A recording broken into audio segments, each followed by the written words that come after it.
So hello guys, so the topic today is about variable separable. So this topic is under to the differential equations. Okay, kapag dx yung nandito sa kaliwa, let's and then dy naman yung sa kanan guys. Ibig sabihin lahat ng nasa term na bandadan dito is with naka in terms of x, tas lahat ng y naman nandito sa kanan in terms of y lahat dapat. Halimbawa nagkabaliktad naman 3y dx is equals to 2x dy. Yan, lahat ng nandito nun in terms of y. Tapos lahat na nandito is in terms of x. Sundan lang yung mga nasa differential nila. Gets? Then, paano tinawag ng variable separable? Variable separable guys, dito, sineseparate mo lang yung variable from the word variable separable. Gets? So, game 2. So, dito lahat guys is naka-x dapat kasi nandito yung dx. Gets ba? O, game. O. So, yung kailangan natin dito, gawin natin to lahat ng x. So, divide both sides by y. So, then, tatanggalin natin yung x dito guys. So, x, nag-divide ako both sides by x. So, matatanggal yung x, di ba?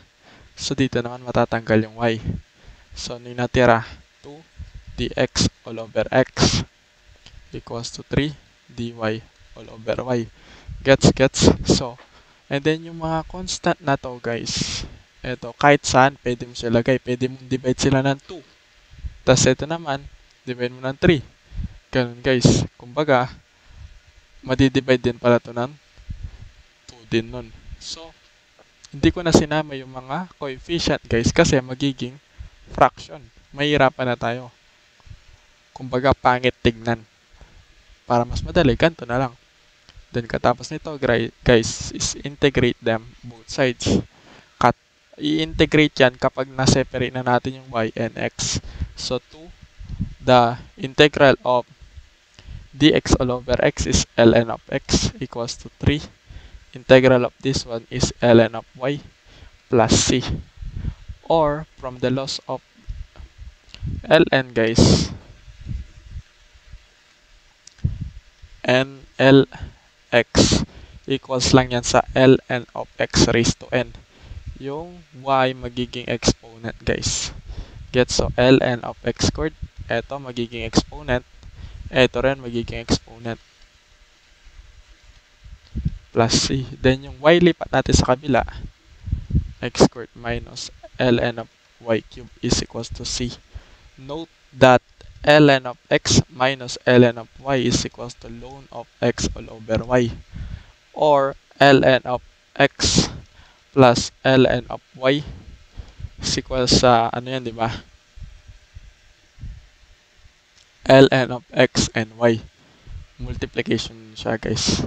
Or e raised to ln of x equals to x, di ba?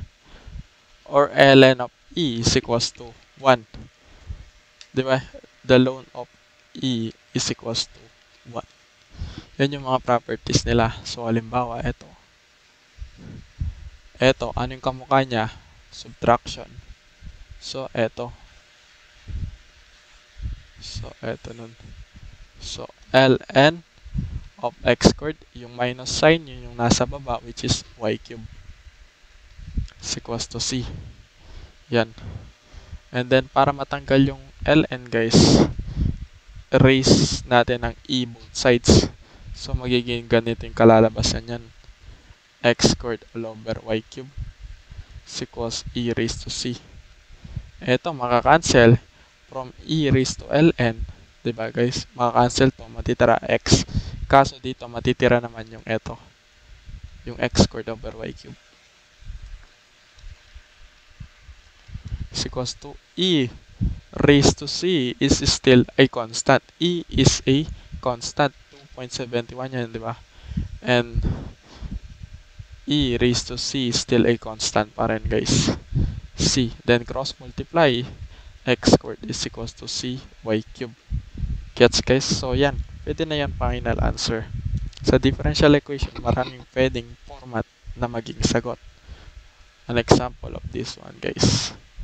So, kahit ano pa may itsura niyan, basta the way of your solution guys, goods na goods.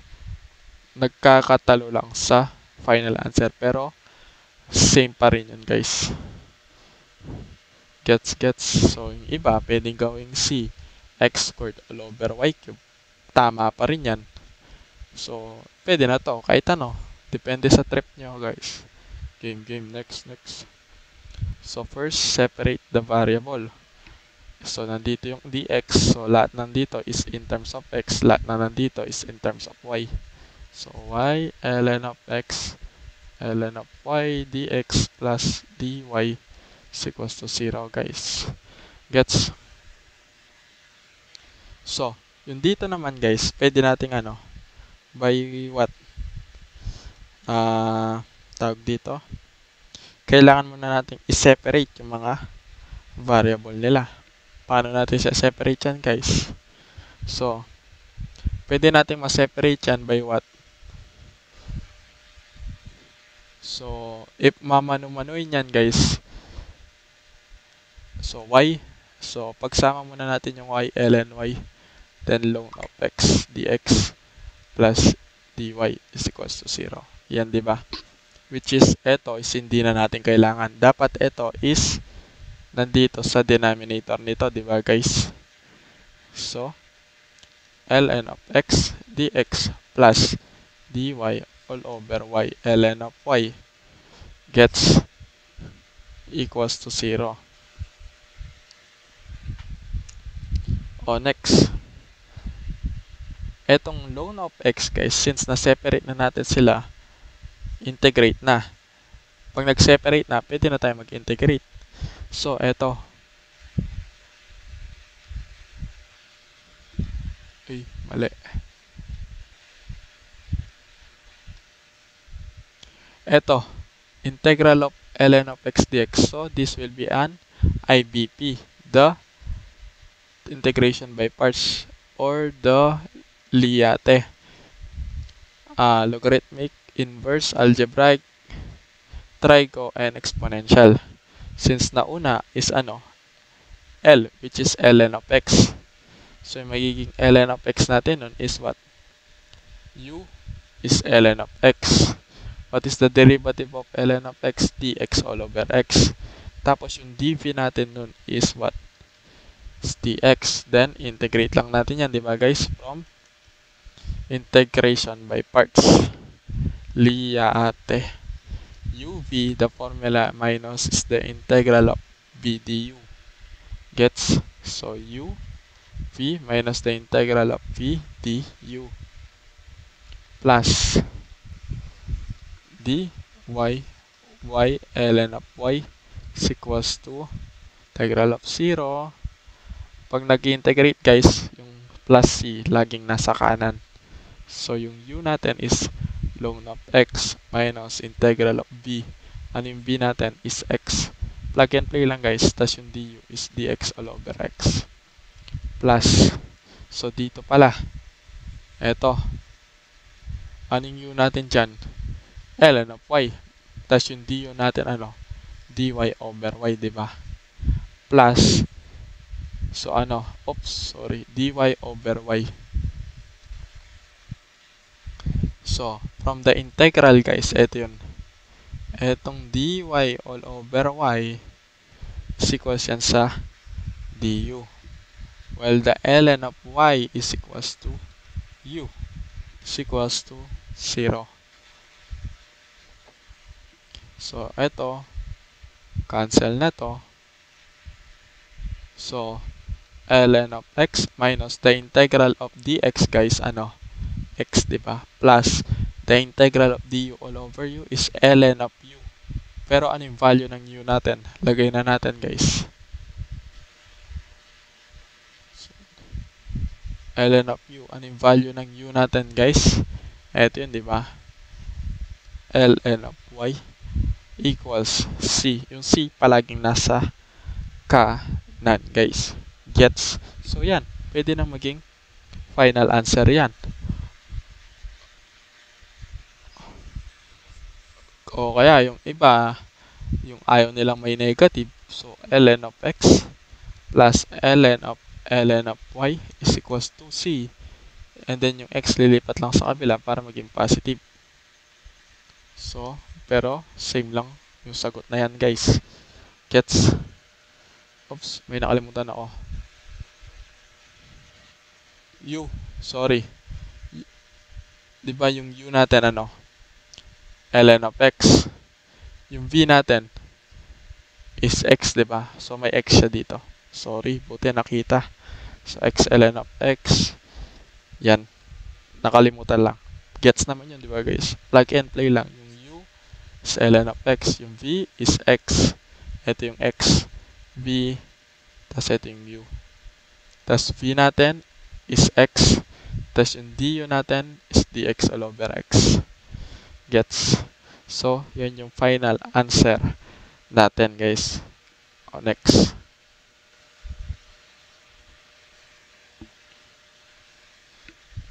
O, game. So, first, pwede natin cross-multiply yan. X, v minus 3 dv is equals to 4v dx guys. Gets? So, eto, sa tingin nyo, paano natin to solve? So, variable separable muna. V minus 3. So, lahat ng dv, lahat ng in terms of v nandito, lahat ng in terms of x nandito.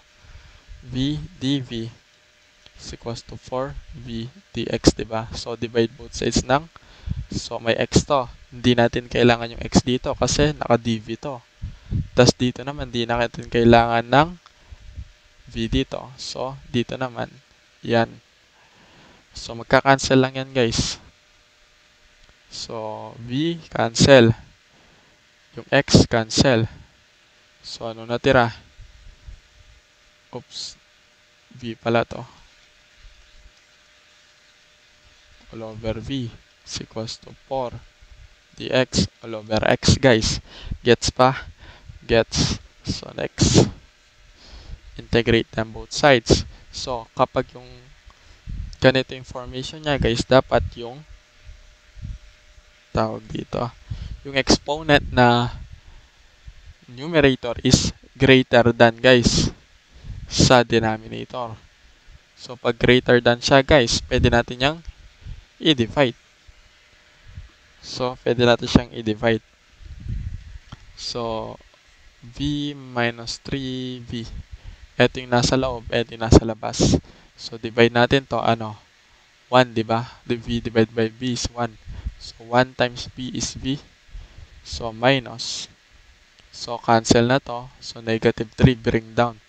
So, the integral of 1 minus the remainder is 3.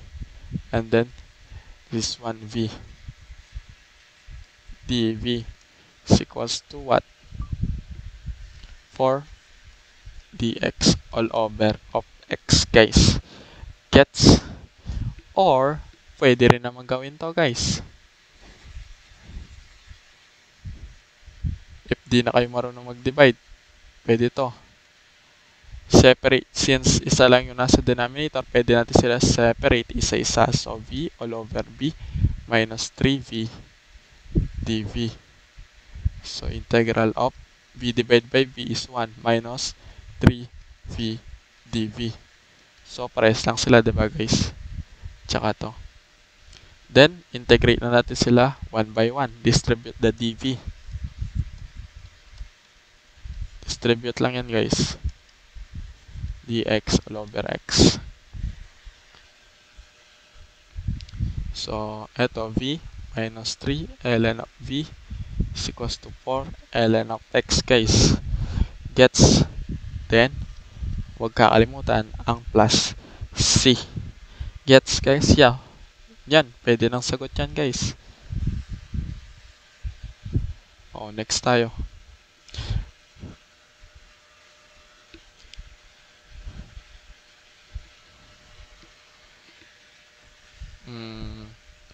kailangan muna natin separate. So, hindi natin kailangan yung y dito kasi dapat doon ay in terms of x. So, y. Then, 4 plus e raised to 2x. 4 plus e raised to 2x. So, ito, pwede itong mag-cancel. Cancel. So, ito, cancel, cancel. So, ano yung natira?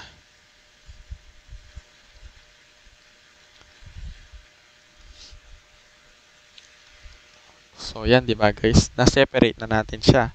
So, ito yung tinatawag natin na variable, separable. Na-separate na natin yung variable. Anong gagawin? Integrate both sides. Pag na-separate, integrate both sides.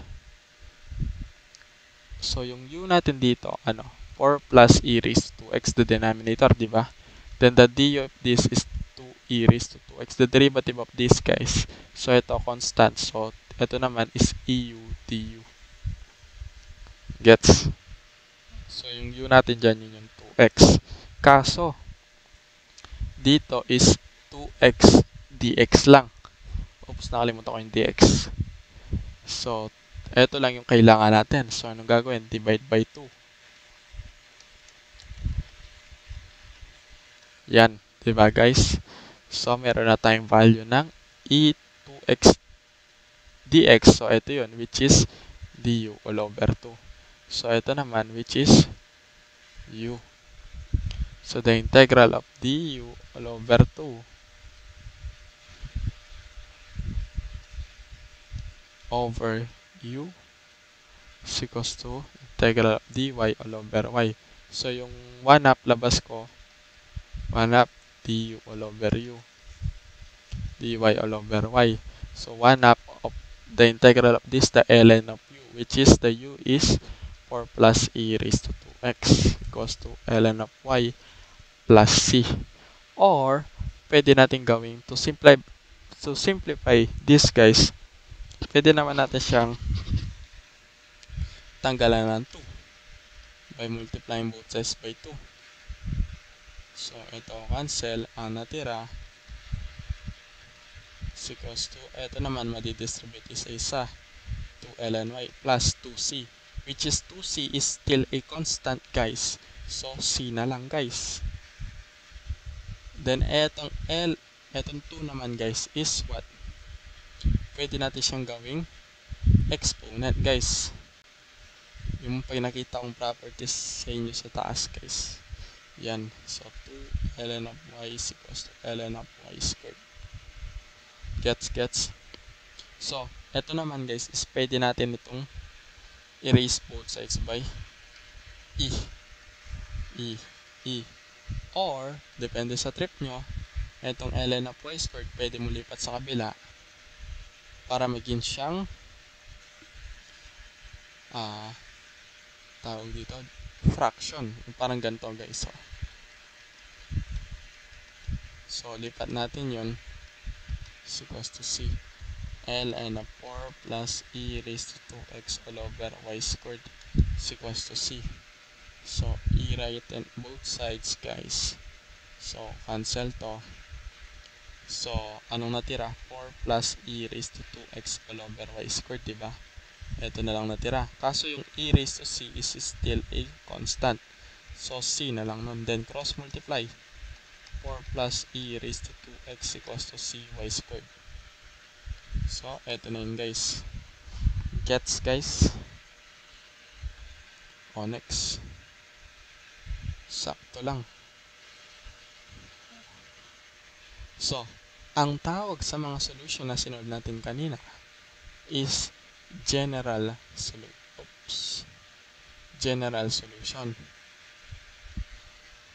Pero hindi to, guys, kung makikita nyo, may at x equals to 2, y equals to 3.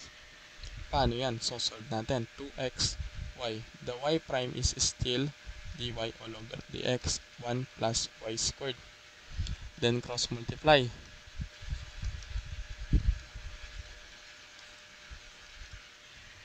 Tapos natin mag-cross multiply, ang gusto natin nandito, guys, is in terms of y dito is x. 2y dy ay pakita pala natin paano dinivide. So, divide both sides by x. Dito naman, tanggalin natin to.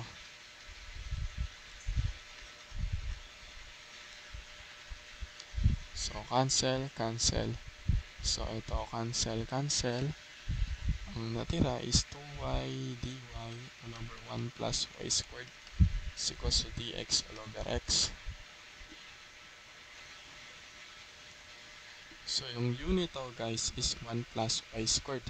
The derivative of this is 2y dy, diba? 1 plus y squared to. Derivative niyan, 2y dy, power rule. So, meaning of, pakita muna pala natin integrate both sides bago natin gawin yung let u is 1 plus y squared and du is 2y dy. Sorry, di ko na-integrate both sides. So, gets. So, etong 2y dy, ito yun, which is du. Ito naman is u. So, integral of du all over u is equals to dx all over x, diba guys? So, ln of u, the integral of this ln of u, what is the value of u? 1 plus y squared is equals to ln of x plus c. Gets ba guys? So, next, yan.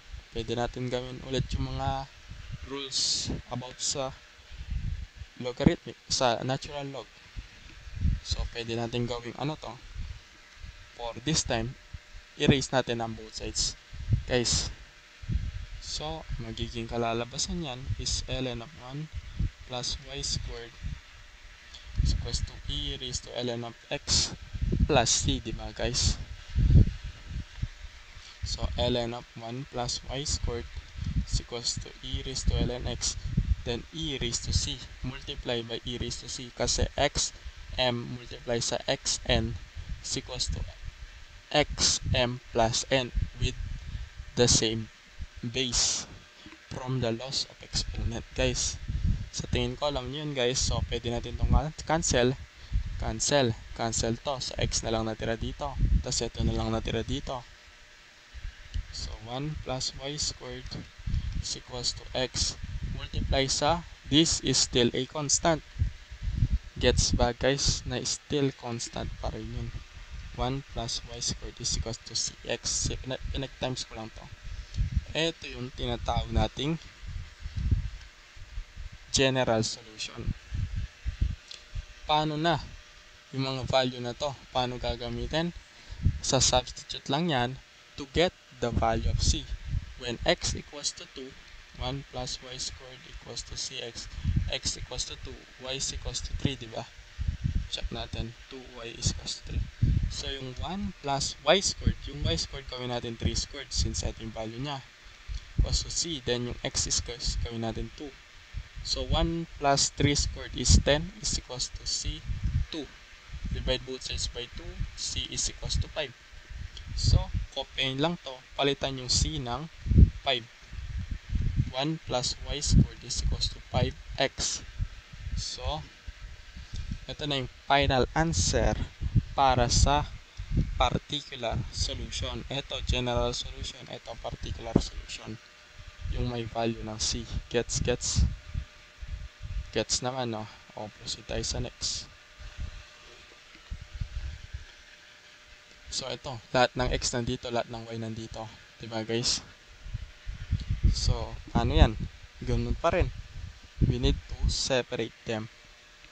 So, x dx e raised to x plus y. Divide ko lang yan, guys. dy all over y squared is equals to 0. Ginanito ko lang, oh. Yun, oh. Hindi ko lang pinakita. Pero ganun lang siya, guys. Oh, tapos nan. Kapag na-separate na, anong gagawin? Integrate them. So, x e raised to negative x. Inangat ko lang to. So, yung exponent magiging negative, di ba? From the loss of exponent. Y raised to negative 2 dy is equals to 0. So, ano mamansin nyo dito? Hirap tong integrate. So, gamitan na ng Liate, the integration by parts. Anong nauna is algebraic. So, ito yung u natin. The derivative of this is dx. So yung dv natin, ano? E raised to negative x dx. Ito yun. So integrate natin both sides. V is equals to negative e raised to negative x. Then the formula of IBP is uv minus the integral of p du. Gets? So uv, yung u muna, substitute x. Tapos yung v is negative e raised to negative x minus the integral of p is negative e raised to negative x. Then du is dx plus y raised to negative 2 dy is equals to 0. Then integrate them one by one. So ito, times na natin to. Magiging positive. So, wait. Yan na, pwede na natin sila integrate, guys.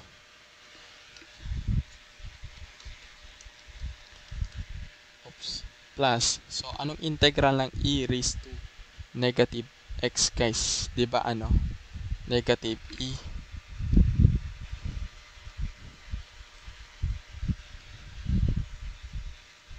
minus e raised to negative x lang din. Plus, ito, power formula. Y raised to negative 2 plus 1. Negative 2 plus 1. Ilan to? Y raised to negative 1. Ito naman is, oops, wala na tong y. Negative 2 plus 1. Negative 1. Or, negative 1 over y. Para mas malalo nyo maintindihan, ganito muna yan. Ganito yung kinalabasan yan, di ba? Kaso negative to. So, dadalhin natin sa denominator, i-reciprocal natin para maging positive yung exponent. Gets? So, minus 1 all over y, diba guys? Gets? So, then, c. Yung c palagi nasa kanan lang yun, guys. Kung ayaw nyo may negative, pwede na yan sagot, guys. Pero, tanggalan natin negative. Baka gusto nyo walang negative. So, multiply both sides by negative 1. So, x e raised to negative x plus e raised to negative x plus 1 over pi is equals to negative c. So, negative 1c. So, it is still a constant. So, c siya, guys. Gets? So, pwede na yung sagot. Pwede na to. Pwede na to. So, kung gusto nyo, factor out natin yung e raised to negative x plus 1 all over y is equals to c. Baka ganyan yung trip nyong sagot, guys. Pwede na yan. Or, gusto nyo, multiply both sides natin ng y. Pwede rin yun, guys. So, at this time, pwede na to. Pwede ng final answer to, guys. Gets? So, that's all, guys, for this video. Variable separable. First, separate mo muna yung x and y. Pag nandito yung dx, matik dito lahat yung x. Pag nandito yung dy, matik nandito lahat ng y. Katapos niya, na-separate na natin. So, gamitin na natin yung bulate, the integral sign. Gets, guys? Oh, that's all, guys. Thank you for watching. Goodbye. See you and God bless.